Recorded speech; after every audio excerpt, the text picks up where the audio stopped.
6 σημάδια χαμηλής συναισθηματικής νοημοσύνης. Πρέπει να έχουν πάντα δίκιο. Σε κάθε συζήτηση η άποψή τους πρέπει να επικρατήσει. Το εγώ τους επισκιάζει την πραγματικότητα. Δεν μπορούν να δεχτούν ανατροφοδότηση.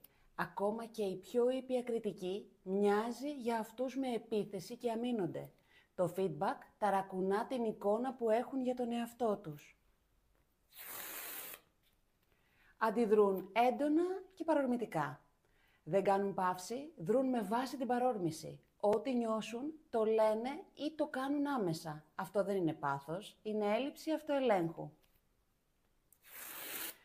Δεν ζητούν συγγνώμη ή το λένε πρόχειρα ή λένε το κλασικό «συγγνώμη που το πήρες έτσι», απλώς για να τελειώσει η συζήτηση. Παραβιάζουν συνεχώς τα όρια, λένε κάτι πληγωτικό, αστείευονται εις βάρος σου ή μπαίνουν στο χώρο σου. Και όταν ενοχληθείς, εκπλήσονται ή σε κατηγορούν ότι υπερβάλλεις. Και τέλος κάνουν κάθε συζήτηση να περιστρέφεται γύρω από τον εαυτό τους.